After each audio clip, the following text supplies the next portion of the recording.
Hey there, fellow nostalgia aficionados. Welcome back. David Eon here in the Open by Chance Vintage Toy Museum, and today just sharing some thoughts, having a little bit of discussion about Mickey D's. Do you remember when it used to be called that? McDonald's, that is, the classic McDonald's, the McDonald's that we grew up with Ronald and the gang, that you will very likely never see again. If it's not already gone, it will be within the next 10 years. Very likely. Very likely. And I know there's going to be someone in the comment section that's going to try to contradict me and be like, well, my McDonald's down the street in Tennessee. Well, maybe that's yours. Maybe that's a holdout. Maybe that's a franchise McDonald's where they are going for an older aesthetic. But for the most part, that's gone almost completely away at this point. So yours may kind of look like that, but what about the other 14,000 or so that are in the United States? Did you know it's about that many? Or 44,000 globally in over 100 countries. That's how many McDonald's there are. Seriously, look it up. And those have gone through drastic changes in the last several years. Primarily from the early 2000s on is where the most of these changes have taken place, where they've moved almost, if not completely, away from the whole family-friendly atmosphere and the whole child-oriented concept. They whitewashed it and they got rid of it. And you can trace it back to a point. I mean, you saw the transition, especially if you grew up in the 70s, 80s, or even the 90s, up to about the mid-90s or so. And it was very child-oriented. And this is what brought you into it as an adult, be honest. It's what brought me into it as an adult with my own kids, wanting to share that prior McDonald's experience that I grew up with, or that I had an interest in, or that I had a nostalgic value on, because it was still kind of there. I gave my kids the McDonald's birthday party when they still had that thing, something I never had when I was a kid that I thought that they would enjoy, that was still available in the 90s. But you can't do that anymore. There is no more McDonald's birthday party. There is no more Ronald and the gang. There is no more child seating or child aesthetics in their restaurants. And there's a couple of places left that still have a McDonald's play space, but for the most part, the playground or play space has been eliminated. And this started to happen in the mid to late 90s, and it started with McCafe. Okay? A little bit of history. McCafe was pilot tested in Australia originally. I think, and correct me if I'm wrong, I think it was 1993. Is that right? They test marketed McCafe in a couple of places in Australia, and they said, hey, this is kind of working, or it looks like it has potential. Let's blow open Pandora's box. And then they started slowly working it into the rest of the Western world, in particular the United States.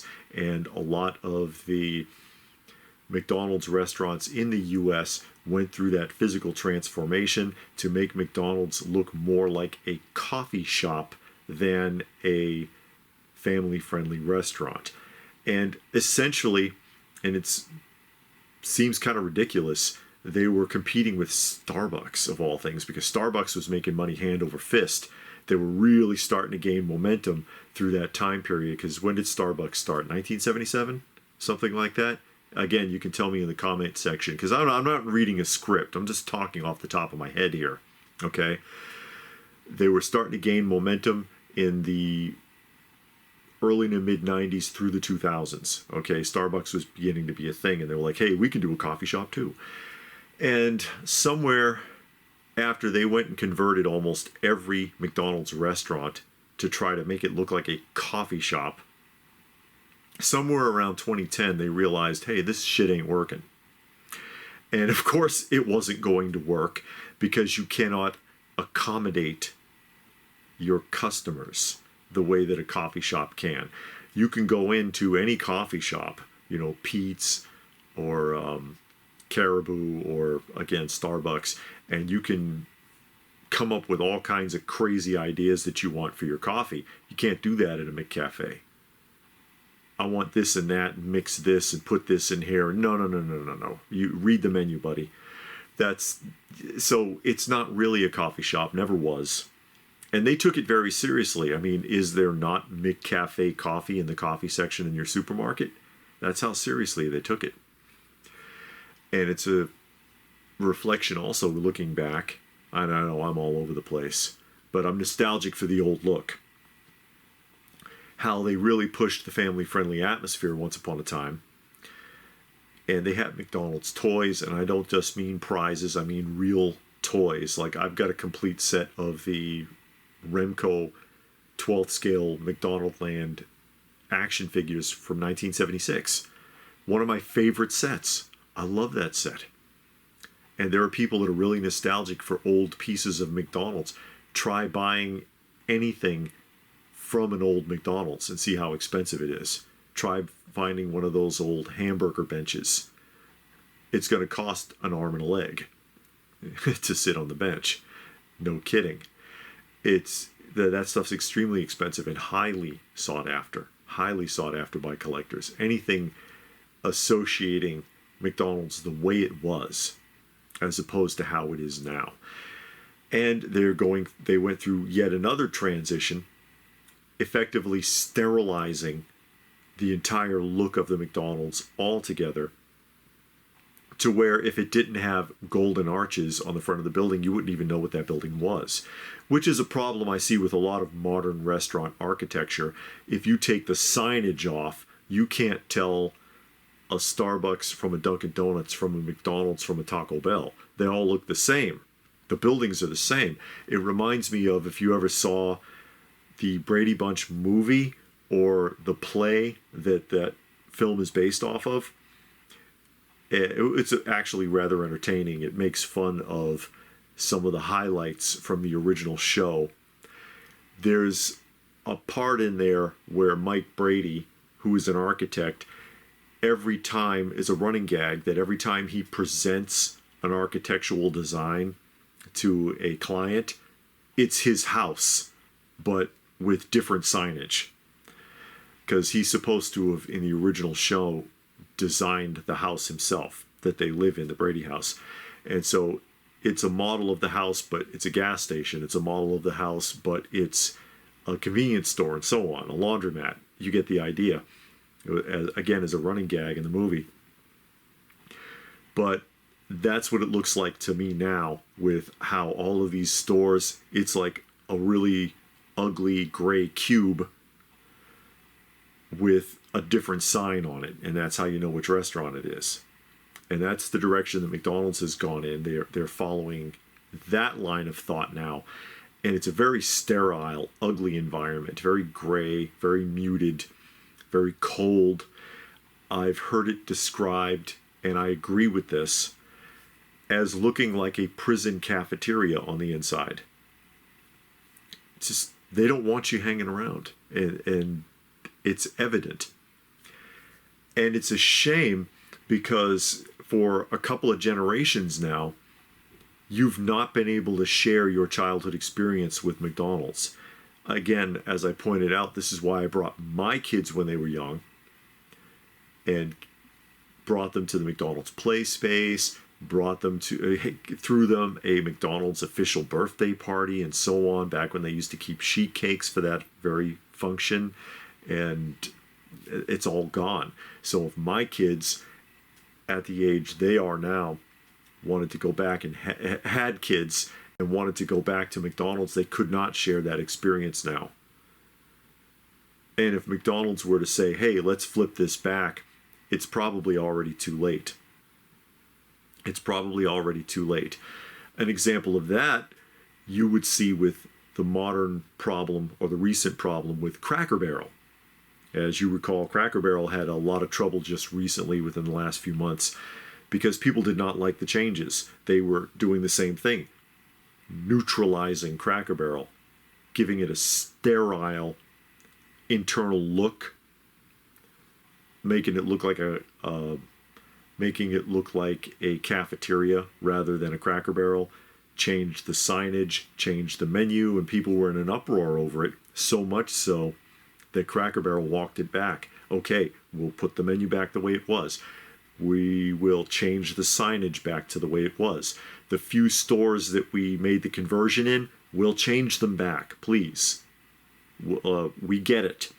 Because people wanted the aesthetic of Cracker Barrel, just like people want the aesthetic of McDonald's to come back, but they're not going to bring it back. And I'm going to get to that here in a second. And people don't make the mistake of assuming because they have a, quote, adult Happy Meal that they've rolled out a couple of times here in the last year or so, that means they're trying to bring that back. They're not. They're tapping in on nostalgia culture, which is a thing right now. If you wanted to know what the modern culture is, it's nostalgia culture, which I'm planning on doing a discussion on in the near future. They're tapping in on people my age, trying to draw them in by saying, hey, look, we remember you. They really don't. They really don't. It's not the same thing at all.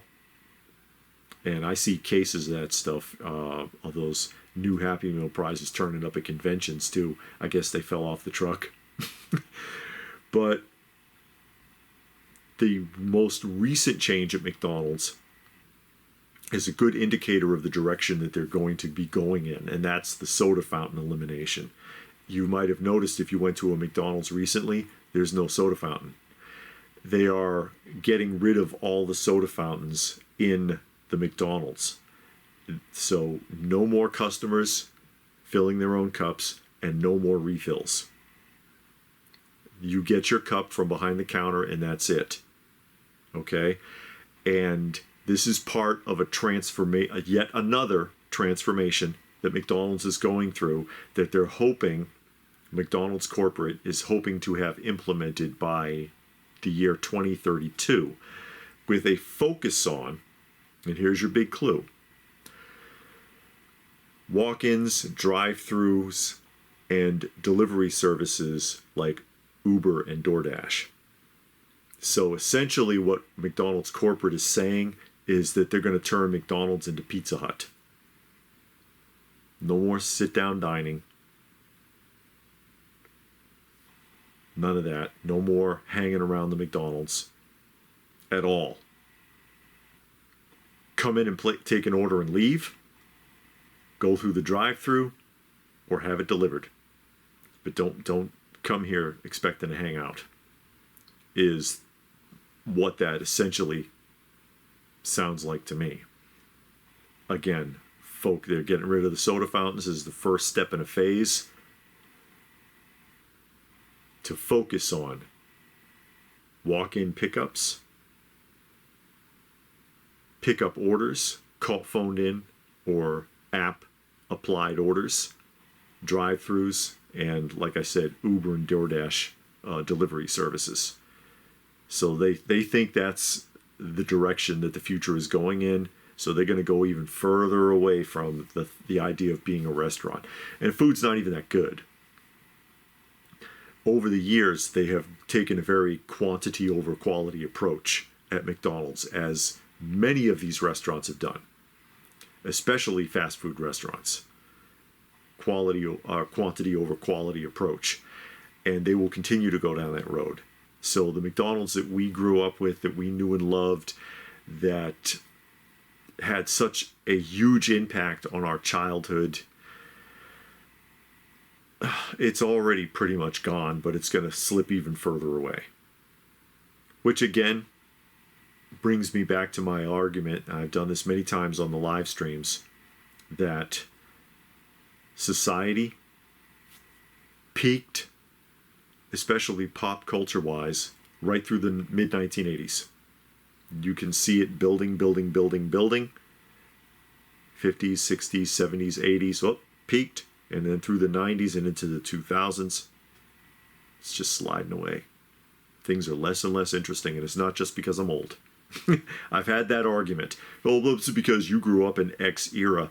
If that's true, and I only would care about things that I grew up with specifically. I couldn't enjoy films all the way back to the silent era. I couldn't enjoy music all the way back to the 1940s because I wouldn't care about any of that stuff. It's too old. Okay? That argument is very easily squashed. I know I'm such a downer, but thoughts? I mean, we still have our memories and we still have our nostalgia. I still love the feel of the old McDonald's and still collect that kind of stuff. I have a small collection of McDonald's memorabilia myself in the advertising section here. And that's just where you'll have to stay. It's the same argument as with Star Wars. There's so many people that's so sick and tired of the modern Star Wars stuff, just as a comparison. Then you just enjoy the original. And you keep your heart there. Thoughts? Let me know what your thoughts are in the comments section down below. Please do give the video a thumbs up. Always, always appreciated. Hype it if you are able. Share it if you can. Subscribe if you are new. Check out some of our other content. And if that is it, then what more can I say but stay tuned, folks, because there is more to come.